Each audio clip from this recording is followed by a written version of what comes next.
పల్నాడు జిల్లా వేణుకొండ మున్సిపాలిటీ పరిధిలోని తాగునీటి ఇద్దరిని శాశ్వతంగా పరిష్కరించేందుకు కేంద్ర రాష్ట్ర ప్రభుత్వాల సహకారంతో చేపట్టిన అమృత్ పథకం పనులను ప్రభుత్వ chief whip MLA GV Anjaneyulu పరిశీలించారు.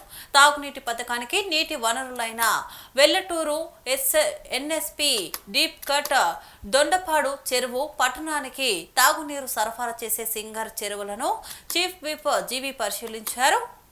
అమృత్ స్కీమ్ ద్వారా వేణుకొండ పట్టణంలో చేపట్టాల్సిన వాటర్ ట్యాంకులు, పైప్ లైన్లు అనుబంధ పనులపై త్వరగా పూర్తి చేయాలని సంబంధిత అధికారులను ఆదేశించారు.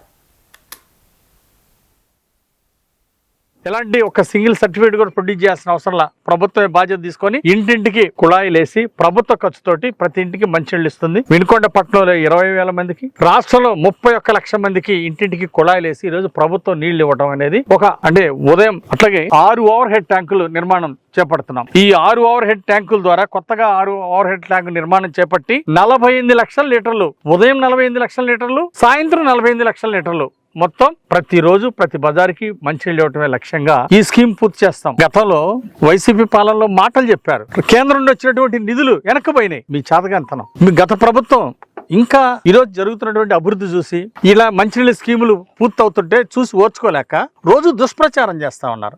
అంటే చేతగానోళ్ళు మీరు దుష్ప్రచారాలు చేయబట్టే ఈ రోజు మీరు ఏ పరిస్థితిలో ఉన్నారో ప్రజలకు తెలుసు. ఈ రోజు ప్రజలు ఎప్పుడు కూడా మంచి పని చేసే వాళ్ళని అభినందిస్తారు. ప్రజలు ఎప్పుడు అభివృద్ధి చేసే వాళ్ళంటే ప్రజలు ఎప్పుడు సంక్షేమ పథకాలు ఇచ్చేవంటే ప్రజలు. ఒక పక్క సూపర్ 6 పథకాలు సూపర్ హిట్ గా అందించి సంక్షేమ పథకాల్లో దేశంలో నంబర్ 1 స్థానంలో నిలబడింది ఆంధ్రప్రదేశ్ ఎన్డీఏ ప్రభుత్వం. మరో పక్క ఈ రోజు వాటర్ స్కీము గతంలో వైసీపీ పాలకులు ఒక్క రూపాయి కూడా ఈ మంచినీళ్ళ స్కీమ్ కోసం ప్రజలకు ఇవ్వాల. కేంద్ర ప్రభుత్వానికి మ్యాచింగ్ గ్రాంట్ ₹1 ఇవ్వాల. వేల కోట్ల రూపాయలు వచ్చి నిధులు వెనక్కిపోయినాయి. అది వైసీపీ నిర్వాహకం. అంటే ప్రజలకి మంచినీళ్ళు అవసరం లేదా? ఎందుకు మరి స్టేట్ మ్యాచింగ్ గ్రాంట్ ఫండ్ ఎందుకు ఇవ్వలేదు? రాష్ట్ర ప్రజలకు ఎందుకు మంచినీళ్ళు ఇవ్వలేకపోయారు? రాష్ట్రాన్ని జేబ్రాండ్లతో సర్వనాశనం చేశారు.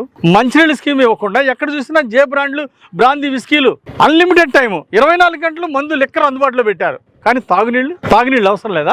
గత పాలకులు జేబ్రాండ్లకు ఇచ్చినటువంటి ఇంపార్టెన్స్ మంచినీళ్ళకి ఇవ్వకపోవడం చాలా దురదృష్టకరం, బాధాకరం. ఈ రోజు ముఖ్యమంత్రి చంద్రబాబు గారు ప్రతి ఒక్కరికి మంచినీళ్ళు ఇవ్వాలి, ఇంటింటికి కుళాయి ఇవ్వాలి, బెస్ట్ డ్రింకింగ్ వాటర్ ఇవ్వాలనే లక్ష్యంతో ఈ రోజు ఎన్డీఏ ప్రభుత్వం ముందుకెళ్తుంది. సకాలంలో అన్ని డిపార్ట్మెంట్లు సమన్వయం చేస్తున్నాం. ఒక డిపార్ట్మెంట్ మంచి అనుసంధానంతో, కోఆర్డినేషన్ తో చక్కగా పనిచేస్తారు. సకాలంలో స్కీమ్ పూర్తి చేసి వినుకొండని స్టేట్ లోనే ఒక రోల్ మోడల్ గా తీర్చిదిద్దుతాం. నాణ్యతా ప్రమాణాలు నంబర్ 1 గా మెయింటైన్ చేస్తూ బ్రహ్మాండంగా ప్రతిరోజు మంచినీళ్ళ స్కీమ్ ఇవ్వటం, 5 ఏళ్ళు కాదు 10 ఏళ్ళు మెయింటెనెన్స్ కూడా చాలా ఈజీగా ఉండే విధంగా ఈ స్కీమ్ నాణ్యతా ప్రమాణాలతో